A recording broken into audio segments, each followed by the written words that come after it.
Бисмиллахи рахмани рахим. Алхамдулиллахи раббил аламин. Вассалату вассаламу аля ашрафил анбияи Мухаммад ва аля алихи ва асхабихи ва ман табиахум би ихсанин иля яумиддин, амма ба'д. Продолжаем чтение книги Аль-Адаб Аль-Муфрад имама Бухари рахимахуллаху та'аля. И следующее, то, что упомянул автор, вопросы, которые касаются чихания человека. Передается от Абу Хурайры то, что пророк, саллаллаху алейхи вассалям, сказал: поистине Аллах любит чихание и не любит зевоту. И когда кто-либо из вас чихает, то есть когда кто-то чихнул и похвалил Аллаха, то является обязательным каждому мусульманину, который его услышал, сказать ему «Ярхамукаллах». А что же касается зевоты, то поистине это от шайтана, и пусть же он подавляет ее как может. А когда же он скажет «ах», то с него смеется шайтан. В этом хадисе пророк, саллаллаху алейхи вассалям, разъясняет некоторые физиологические моменты, которые бывают у человека, да? Это зевота и чихание. И указал то, что Аллах субхану ва тааля любит, когда человек чихает, и не любит, когда он зевает. Ученые сказали относительно этого, чихание бывает по причине того, что эта причина чихания бывает в основном, когда человек энергичный, здоровый, активный. А зевота, наоборот, когда он проявляет лень. И поэтому Аллах субхану ва тааля любит, когда человек чихает, и не любит, когда он зевает. И далее пророк, саллаллаху алейхи вассалям, сказал: когда кто-то чихнет и похвалит Аллаха, скажет «Альхамдулилля», то любому человеку, который это услышит, любому мусульманину, который это услышит, является обязательным сказать ему «Ярхамукаллах». А тот, кто чихает, зевает, то пусть подавляет это максимально как может, а когда он скажет «ах», то есть когда человек зевает и открывает рот и издает звуки, то в этом случае шайтан смеется от этого человека. И в этом хадисе указание на то, что отвечать или же говорить «Ярхамукаллах» тому человеку, который сказал «Альхамдулиллях» после того, как чихнул, является ваджибом и является ваджибом каждому, кто услышал. Если мы сравним это с приветствием, если кто-то кого-то поприветствовал, и один человек ответил на это приветствие, то есть группа людей стояла, приветствие услышали, один из них, если ответит, то ответственность с остальных снимается. Но если же в группе людей кто-то чихнет и скажет «Альхамдулилля», то является каждому из тех, кто это услышал, сказать «Ярхамукаллах», и недостаточно того, что один человек ответит «Ярхамукаллах». Также передается от Ибн Аббаса то, что он сказал: если один из вас чихнет, то пусть скажет «Альхамдулилля». Пусть скажет «Альхамдулилля». И когда человек скажет «Альхамдулиллахи раббил аламин», то ангел говорит: да смилуется над тобой Аллах. Да смилуется над тобой Аллах. То есть в этом указание на то, что желательно еще добавить «Раббил аламин», потому что тогда ангел делает дуа за этого человека. Также передается от Абу Хурайры то, что пророк, саллаллаху алейхи вассалям, сказал: когда кто-то чихнет, то пусть скажет «Альхамдулиллях». И когда он это скажет, то есть скажет «Альхамдулиллях», то пусть его брат ему скажет «Ярхамукаллах». И когда ему скажут «Ярхамукаллах», то пусть он ответит «Яхдикаллах ва юслиху баляк». То есть, когда кто-то чихнет, пусть похвалит Аллаха, скажет «Альхамдулиллях валла Аллаху». И если, когда этот человек похвалит Аллаха, тот, кто это услышит, то пусть скажет «Да смилуется над тобой Аллах, ярхамукаллах». И когда он ему это скажет, то тот, который чихнул, пусть ответит ему «Яхдикаллах ва юслиху баляк». Да направит тебя Аллах на прямой путь, или же укрепить на прямом пути и исправить твое положение, улучшить твое положение. Также передается от Зияда ибн Ан'ама аль-Ифрики то, что они были в сражении на море во времена Муавии.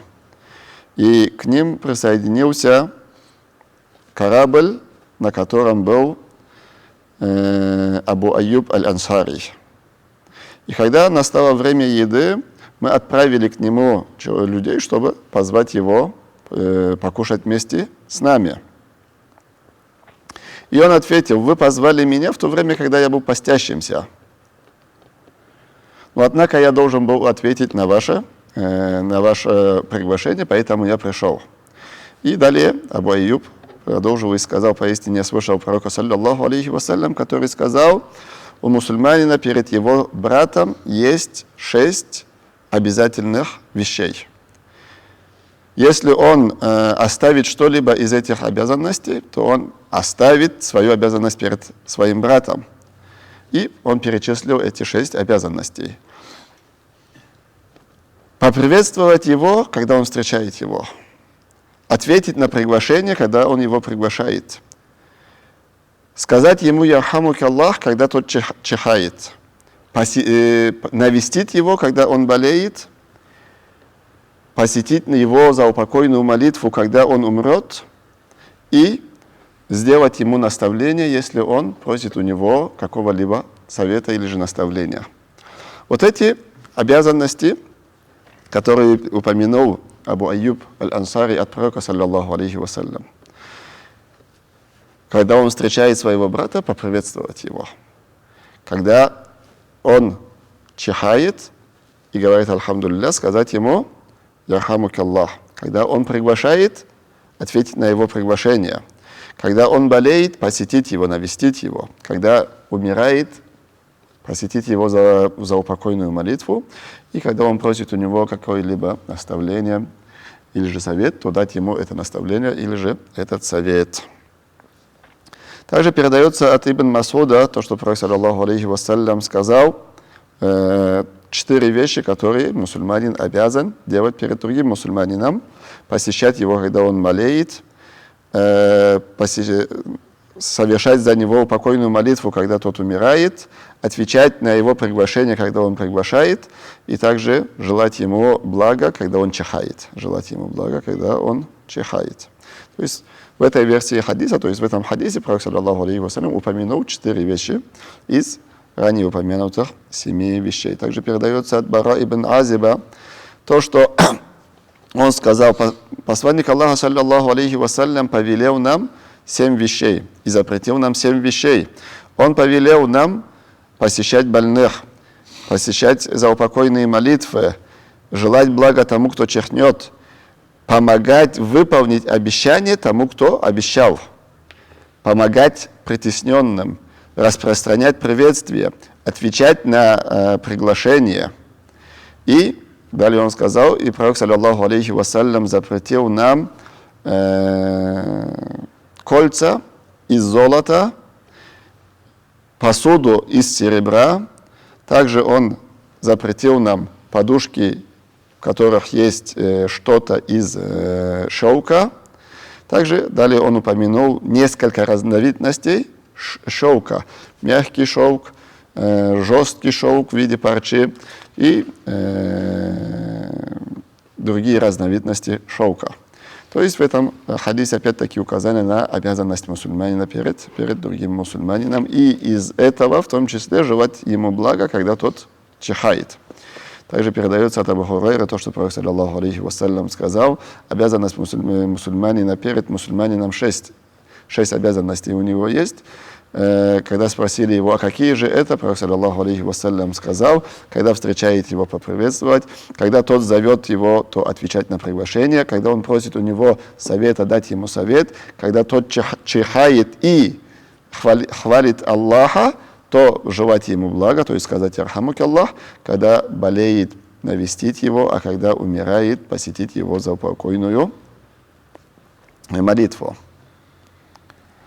Также передается от Абу Хурайра то, что пророк, саллаллаху алейхи вассалям, сказал: когда кто-либо из вас чихает, то пусть скажет «Альхамду лилля», а когда он скажет «Альхамду лилля», то его брат пусть скажет «Ярхамук Аллах», а тот ему ответит «Яхдикум Аллаху ва юслиху балякум».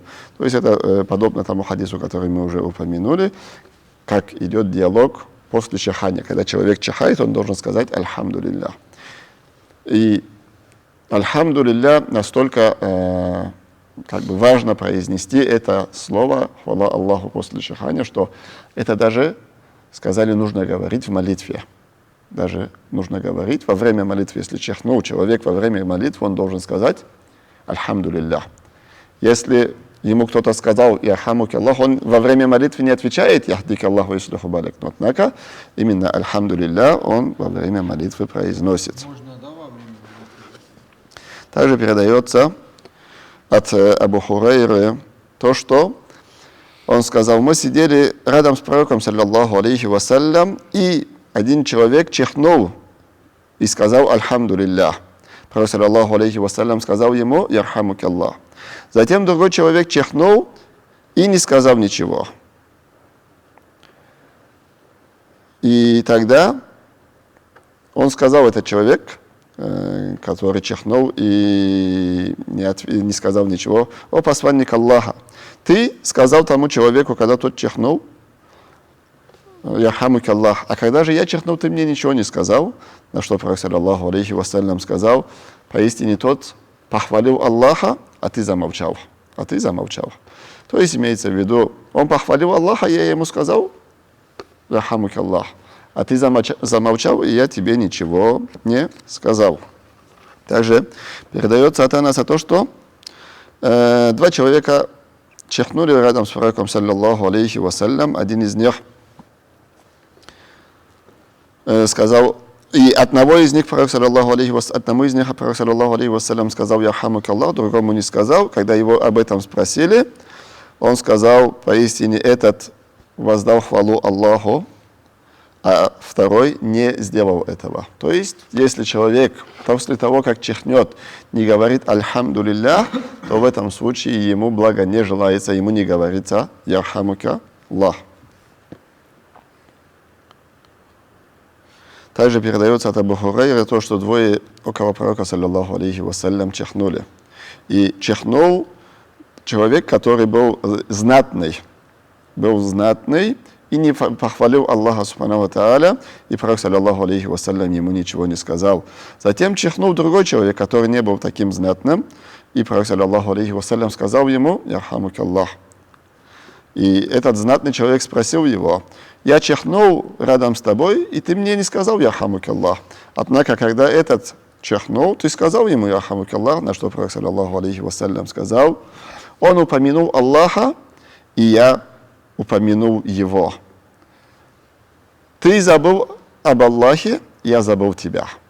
То есть человек, если рядом с ним кто-то чихает и воздает хвалу Аллаху субхану ва тааля, в этом случае ему говорится «Ярхамук Аллах». Если же он не воздал хвалу Аллаху субхану ва тааля, «Ярхамук Аллах» не говорится. Также передается от Ибн Умара то, что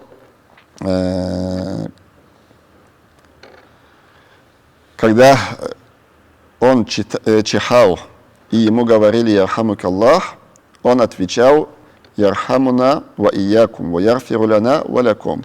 Да смилуется Аллах над нами и над вами, и простит нам и вам. То есть в ответ на «Ярхамук Аллах» мы сказали, что пророк, саллаллаху алейхи вассалям, сказал: отвечайте ему «Яхдик Аллах ва юслиху баляк», то есть да направит тебя Аллах на прямой путь и исправит твое положение. А Ибн Умар отвечал другим образом, он говорил: «Ярхамун Аллах ва иякум», да смилуется Аллах над нами и над вами, и простит грехи нам и вам. То есть дозволенность и подобного ответа в данном деле. Также передается от Абдуллаха ибн Масуда то, что он сказал: когда кто-либо из вас чихнет, то пусть скажет «Альхамду лилляхи раббил алямин», хвала Аллаху Господу миров, а другой ответит ему «Ярхамук Аллах», да смилуется над тобой Аллах, а тот который чихнул, ответит ему: «Ярфируллах али валякум», да смилуется Аллах надо мной и над тобой. Да смилуется Аллах надо мной и над тобой. Или же простит Аллах мне и тебе.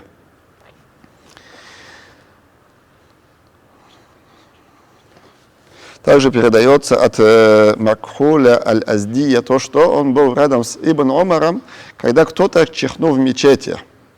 И Ибн Омар сказал: «Ярхамук Аллах», если ты сказал «Альхамдулиллах». То есть он чихнул далеко, Ибн Омар не услышал, сказал ли он «Альхамдулиллах» или же нет, на что Ибн Омар сказал: «Да смилуется над тобой Аллах, если ты похвалил Аллаха».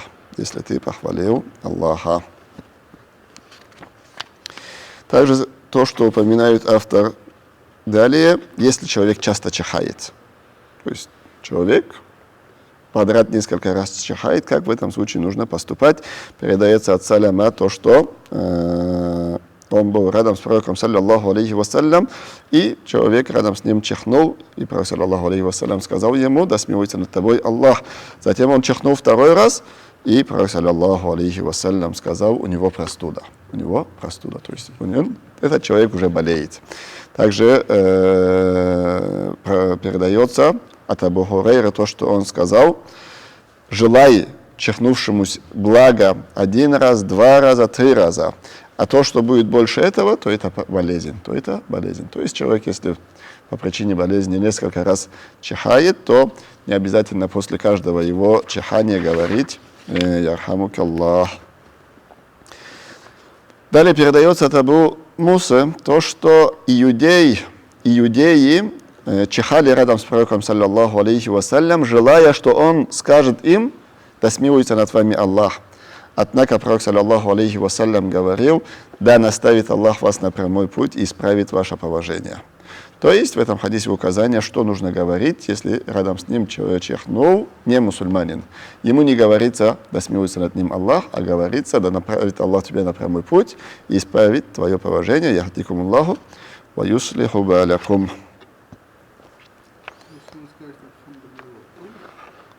Если даже он не скажет именно не мусульманину, так говорится.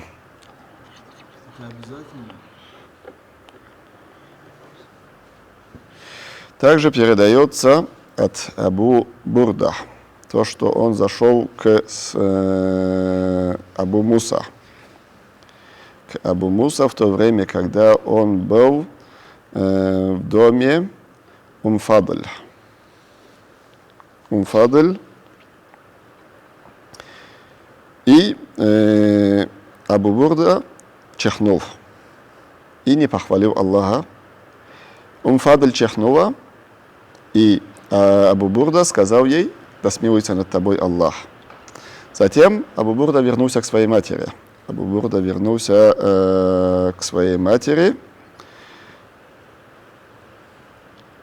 И сказал своей матери: «Мой отец», то есть Абу Муса, когда я чихнул, не сказал: «Да смилуется над тобой Аллах». А когда чихнула его жена, он сказал ей то, что смилуется над тобой Аллах.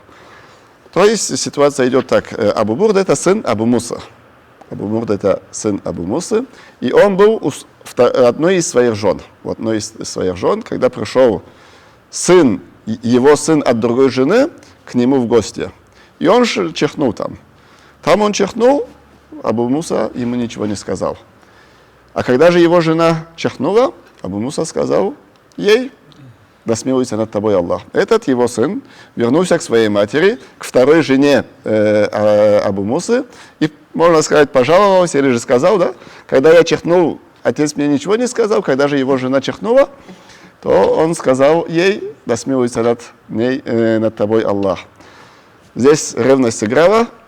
Когда Абу Муса пришел к ней, она, можно сказать, предъявила ему: когда мой сын чихнул, ты ему ничего не сказал, когда же твоя жена чихнула, ты сказал ей: да смилуется над тобой Аллах. Тогда Абу Муса сказал: когда мой сын чихнул, он не сказал «Альхамдулиллах». Когда же она чихнула, она сказала «Альхамдулиллах». Я слышал, как пророк, саллаллаху алейхи вассалям, сказал: если кто-то чихнет и похвалит Аллаха, то скажите ему «Ярхамук Аллах», А если же он этого не сделает, то не говорите ему. То не говорите ему «Ярхамакаллах». Да? И тогда, будучи верующей женщиной, его жена сказала: «Алхамдулилля, ты поступил правильно». То есть на этом вопрос был закрыт, да, Хамид?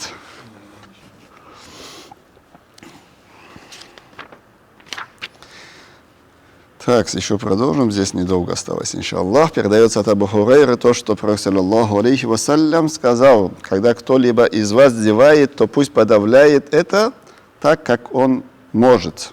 Так, как он может. То есть, если человек зевает, то максимально нужно подавлять зевоту. Также передается от Абу Саида то, что Пророк саллаллаху алейхи вассалям сказал: когда кто-либо из вас зевает, то пусть закрывает свой рот рукой. Поистине шайтан входит в его рот. Поистине шайтан входит в его рот. То есть, когда человек зевает, он должен закрыть свой рот рукой. И ученые сказали, некоторые из ученых сказали, что желательно это делать левой рукой. Желательно делать это левой рукой, потому что это идет отталкивание шайтана. То есть грязное дело оттолкнуть шайтана делается левой рукой. Также передается от Абу Саида, от своего отца он передает, что Пророк саллаллаху алейхи вассалям сказал: когда кто-либо из вас зевает, то пусть закроет свой рот рукой, поистине шайтан входит ему в рот. Также передается от Хариса ибн Амра ас-Сахмия то, что он подошел к пророку саллаллаху алейхи вассалям в Мина, когда они были в Мина, и вокруг него собрались люди, и пришли бедуины, и говорили, когда видели его лицо, то, что это лицо баракатное, то есть благословенное лицо. И я сказал: о посланник Аллаха, попроси у Аллаха за меня прощения. И он сказал: о Аллах, прости нам. Я подошел с другой стороны и сказал: о посланник Аллаха, попроси у Аллаха мне прощения. И Пророк саллаллаху алейхи вассалям сказал: о Аллах, прости нам. Я пришел с другой стороны и сказал: о посланник Аллаха, попроси за меня прощения. И Пророк саллаллаху алейхи вассалям сказал: о Аллах, прости нам.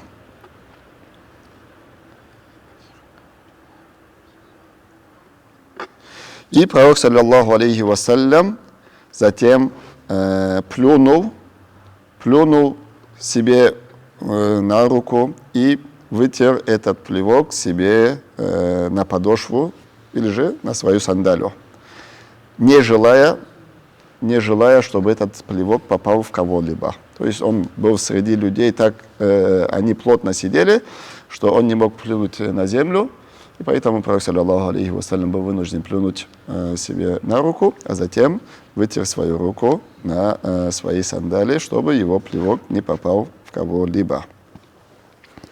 Также передается от Абу Хурайры то, что он высморкался на одежду, которая у него была, и затем сказал: как прекрасно, как прекрасно. Абу Хурайра сморкается в лен. Абу Хурайра сморкается в лен. То есть это он рассказывает Мухаммад ибн Сирину и тем людям, которые были рядом с ним. Он высморкался на край одежды, которая у него была, и затем говорит: как прекрасно. То есть, можно сказать, хвастается. Абу Хурайра может высмаркиваться на лен. Затем он говорит: я видел самого себя, как падал в обморок между комнатой Айши и между мимбаром пророка саллаллаху алейхи вассалям. Люди, проходя рядом со мной, говорили: он сумасшедший, однако я падал в обморок из-за голода. Я падал в обморок из-за голода. То есть было время, когда не то что лен надеть, у меня не было возможности даже кушать. Да? Сегодня я сижу перед вами и могу высмаркиваться в одежду из-за льна. То есть в этом хадисе указание на то, что можно высмаркиваться на край своей одежды, чтобы это не настигло, не попало ни на кого. Одежды из огня или Лен. Льна. О.